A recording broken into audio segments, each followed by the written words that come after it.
Hello friends. आज की इस वीडियो में आज मैं कक्षा 10वीं वाले विद्यार्थियों को बहुपद वाले अध्याय के प्रश्नावली 2 के आगे के प्रश्नों को बताऊंगा।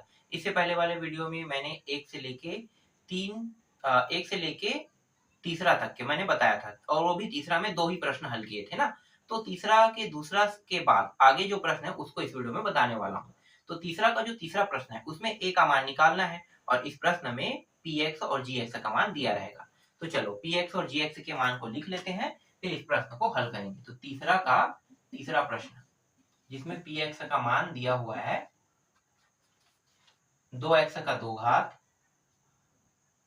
फिर प्लस 6x, फिर प्लस a, ये हमें दिया हुआ है। और gx का मान भी प्रश्न में दिया हुआ है x प्लस 2। तो पहला जो मान है जिसे हम px कहते हैं उसे हम समीकरण 1 मान लेते हैं और gx को ध्यान से देखते हैं। gx को अगर ध्यान से देखते हैं तो gx का मान शेषफल प्रमेय से कितना होता है? 0 होता है। तो हमने यहाँ पे gx की जगह पे 0 कहां से रखा? शेषफल प्रमेय से। शेषफल प्रमेय को जब हम सिद्ध कर रहे थे तब मैंने आपको बताया था कि gx का मान हमेशा 0 होगा शेषफल प्रमेय से। तो ये जो शेषफल प्रमेय है उससे हमें पता है कि gx का मान 0 होता है, तो मैंने यहाँ पे 0 रख दिया। फिर x प्लस 2। अब ये जो 2 है इसको इस पार अगर लेकर आते हैं तो ये प्लस से क्या हो जाएगा? माइनस, और यहाँ पे बचेगा क्या? x बस। तो x का मान कितना प्राप्त हो गया? -2 हमें प्राप्त हो गया। अब इस x के मान को कहां पे रखेंगे? समीकरण 1 में जहां जहां x है सिर्फ वहीं पे रखेंगे। तो ये हो जाएगा p-2, यहां भी रखते हैं बराबर किस पार है तो 2, फिर 2 - 2 का 2 घात, फिर 6, फिर -2, फिर गुणित a। p-2 बराबर 2। अब यहाँ पे देखो घात सम है, तो मैंने आपको एक नियम बताया था कि घात सम हो तो ये अंदर में जो गुणा होगा, जो मान ना जो माइनस में दिया है वो हमेशा प्लस में प्राप्त होगा। तो 2 को अगर 2 बार मैं गुणा करता हूँ तो कितना प्राप्त होगा? 4। ठीक, फिर ये प्लस और ये माइनस गुणा होकर क्या हो जाएगा? माइनस, और 6 दूनी कितना हो गया? 12। और फिर यहाँ पे a, फिर p-2, 4 दूनी 8, -12 प्लस a। अब ये जो मान आपको दिखाई दे रहा है इसे हम कहते हैं शेषफल कहते हैं। क्या कहते हैं? शेषफल। ठीक है, शेषफल। और शेषफल का मान कितना प्राप्त हो रहा है? इतना। लेकिन जब हम गुणनखंड नियम लगाते हैं, गुणनखंड प्रमेय लगाते हैं, तो शेषफल का मान हमेशा हमें 0 प्राप्त होता है। तो अब इस बार क्या करेंगे? इस बार गुणनखंड प्रमेय से p-2 का मान कितना रखेंगे? 0। और ये किस प्रमेय से रख रहे हैं? गुणनखंड प्रमेय से। तो गुणनखंड प्रमेय से हमें ज्ञात है कि ये जो शेषफल है उसका मान कितना होता है? 0। तो p-2 क्या है? शेषफल है, तो शेषफल का मान 0। फिर यहाँ पे 8 - 12 प्लस a, घटा दो तो कितना आएगा? -4 प्लस a। ये जो 4 है इस साइड आ जाएगा, तो ये माइनस से क्या हो जाएगा? प्लस, और ये रहा a। तो a का मान इस प्रश्न में निकालने के लिए कहा था और a का मान हमें कितना प्राप्त हुआ? 4 हमें प्राप्त हुआ। तो इस तरीके से तीसरा प्रश्न कंप्लीट होता है आपका। चलो अब चौथा देखो, तीसरा का चौथा प्रश्न।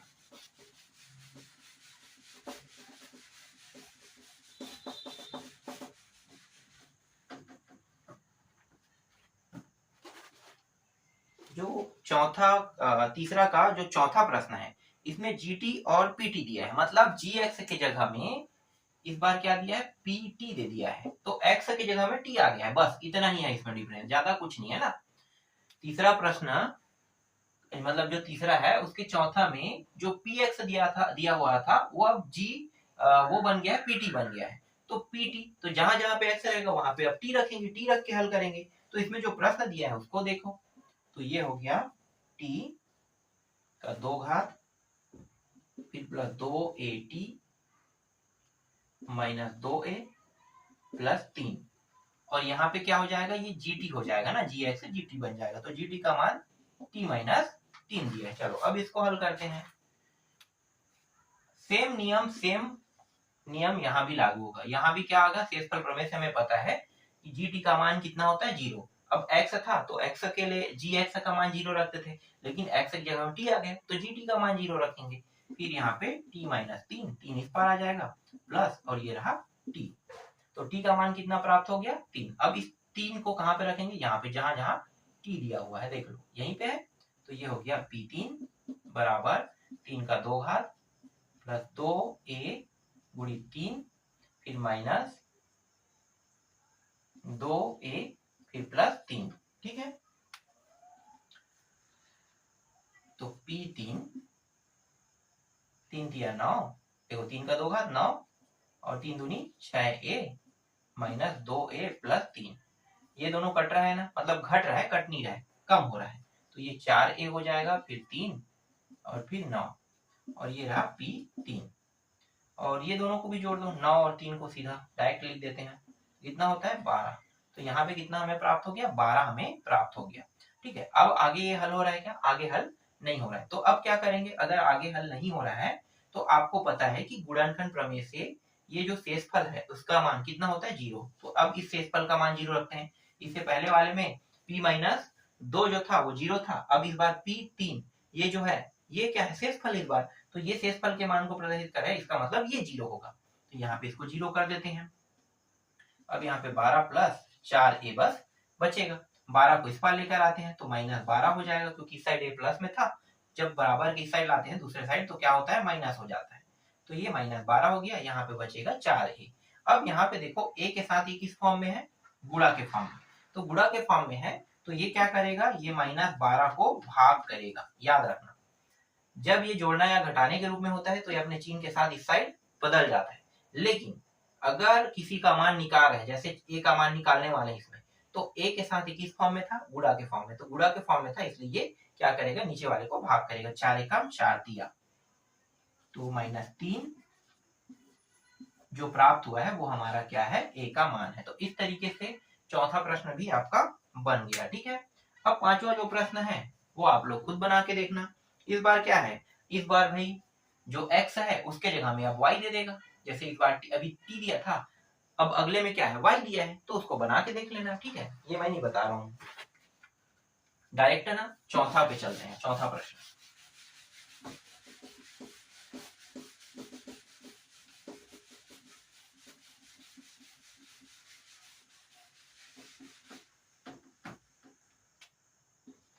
चौथा प्रश्न मजेदार और अच्छा प्रश्न है चौथा।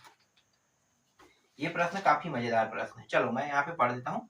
जब किसी बहुपद f(x) को x का वर्ग माइनस 9 से भाग दिया जाता है तब 3x प्लस 2 शेषफल प्राप्त होता है, मतलब शेषफल है। जब इसी बहुपद को x माइनस 3 से भाग दिया जाता है तब शेषफल क्या होगा। बहुत आसान प्रश्न है। देखो यहाँ पे एक टॉपिक दिया है, मतलब यहाँ पे px का मान दिया है जिसे हम fx के रूप में यहाँ पे प्रदर्शित करेंगे। तो यहाँ पे fx का जो fx जो है वो दिया हुआ है ना, और ये fx कितना हमें पता नहीं है, कितना है पता नहीं है।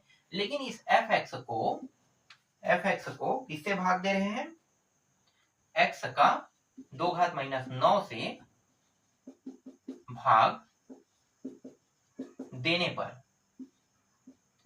पर शेषफल कितना प्राप्त होता है, 3x प्लस 2। 3x प्लस 2 हमें क्या हो रहा है, प्राप्त हो रहा है। तो इसका जो समीकरण है वो कैसे बनेगा, तो इसका जो समीकरण है वो ऐसे बनेगा कि f(x) बराबर भाज्य है ना, तो भाज्य होता है, तो f(x) मैंने लिख दिया, ये भाज्य हो गया, भागफल शेषफल है ना, तो भाजक कुजक भी तो लिखना पड़ेगा। तो भाजक कितना है, ये वाला है, तो इसके मान को क्या कहते, किससे प्रदर्शित करते हैं, gx से। ठीक है, और qx से किससे प्रदर्शित करते हैं, भागफल को, फिर शेषफल को r से। ठीक है, तो ये f(x) तो मैंने रख दिया। ठीक है, f(x) आ गया, gx की जगह पे कितना रखेंगे, ये x का 2 घात माइनस 9 और qx प्लस शेषफल कितना है, 3x प्लस 2 जो है ये क्या है, हमारा शेषफल है। तो इस तरीके से क्या करेंगे, यहाँ पे रख देंगे। ठीक है, ये आपको समझ में आया। अब यहां तक तो ये समझ में आ गया होगा। ठीक है, कि ये क्या है, पता चल गया ना, ये f(x) है। इस f(x) को x के वर्ग माइनस 9 से जब भाग देंगे तो शेषफल इतना प्राप्त हो रहा है।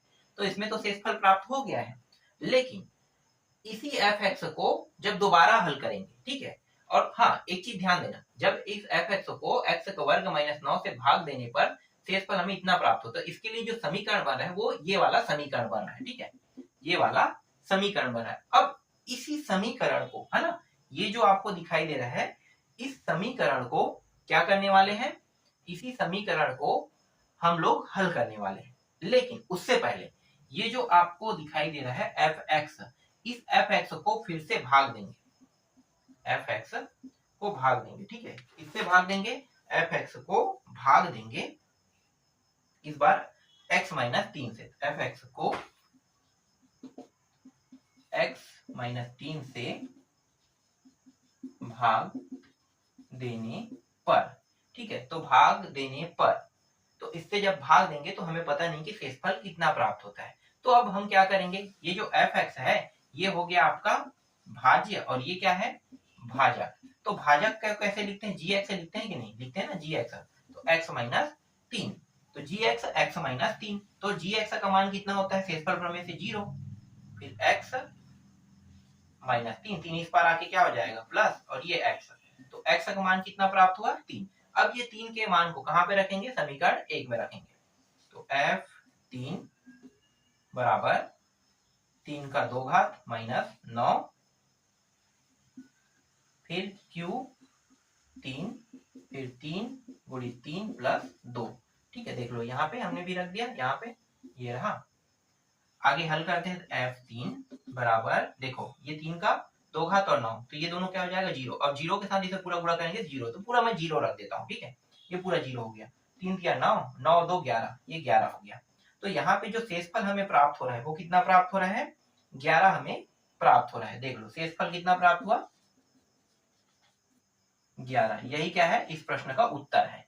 इस प्रश्न को किस तरीके से बनाया समझ में आया, ये एफ एक्स को जब ये भाग कर रहा था तो ये शेषफल प्राप्त हुआ, अब ये जो एफ एक्स है इसको x माइनस 3 भाग कर रहा है, तब शेषफल कितना प्राप्त हो 11, यही तो निकालने के लिए कहा था, बस यहाँ पे थोड़ा सा प्रक्रिया जो है वो पेचीदा था, ठीक है, ये समझ में आ गया। चलो एक और प्रश्न है, अंतिम प्रश्न, उसको भी देख लेते हैं फटाफट। पांचवा प्रश्न है, जब किसी बहुपद को एफ एक्स, है ना, जब किसी बहुपद, यही एफ एक्स को इस बार बस इसको बदलेंगे, जब किसी बहुपद को, बहुपद जो एफ एक्स है इसको भाग कर रहे हैं एक्स का वर्ग माइनस 16 से, भाग देने पर शेषफल कितना प्राप्त हो रहा है, शेषफल इसमें 5x प्लस 3 प्राप्त हो रहा है, देखो 5x प्लस 3 प्राप्त हो रहा है, तो इसके लिए समीकरण क्या बनेगा, देखो ये समीकरण है ना, ये जो है नियम वाला है, और ये क्या है हम लोग मान रखते हैं वो वाला है, ठीक है, तो मान वाले को बदलते हैं, ठीक है, यहीं पे बस बदलाव होगा। तो समीकरण बन रहा है इसमें gx का मान, gx का ये रहा x का वर्ग माइनस 16, और फिर qx का कोई मान नहीं, जैसा वैसा रखो, फिर r का मान कितना है देखो 5x प्लस 3, ठीक है, ये हमने रख दिया।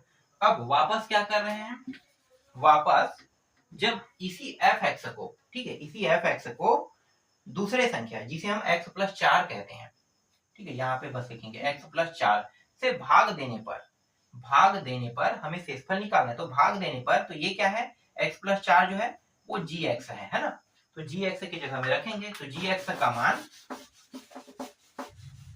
कितना रखेंगे शेषफल प्रमेय से 0, और ये x प्लस 4, 4 इस साइड आके माइनस 4, और ये रहा x, तो x के मान कितना प्राप्त हुआ माइनस 4। अब इस माइनस 4 को कहां पे रखेंगे, समीकरण 1 में रख देंगे, तो ये रहा एफ एक्स बराबर, एफ एक्स नहीं रहेगा एफ 4 रहेगा ना, एफ माइनस 4, और ये माइनस 4 का वर्ग और फिर माइनस 16,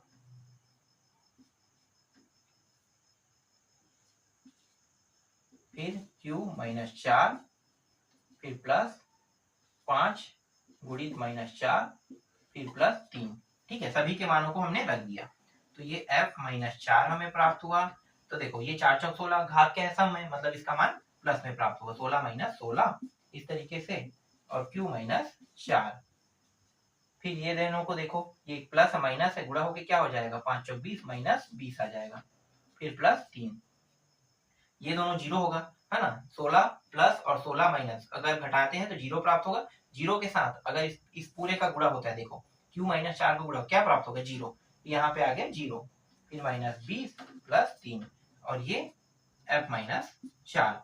अब इन दोनों को जोड़ देते हैं, तो देखो माइनस में और ये प्लस में, तो घटेगा, तो घटाने पर कितना आएगा 17, तो ये प्राप्त हो रहा है माइनस 17, और यही माइनस 17 क्या है इस प्रश्न का उत्तर है। तो इस तरीके से प्रश्नावली 2 में जितने भी प्रश्न थे उन सारे प्रश्नों का उत्तर मैंने सॉल्व करके बता दिया। आशा करता हूं मैं जो बता रहा हूं तरीका आपको बहुत ही सरल और आसान लगे, क्योंकि इसी तरीके से आपको पूरे प्रश्न को बनाने हैं जब एग्जाम में प्रश्न आए।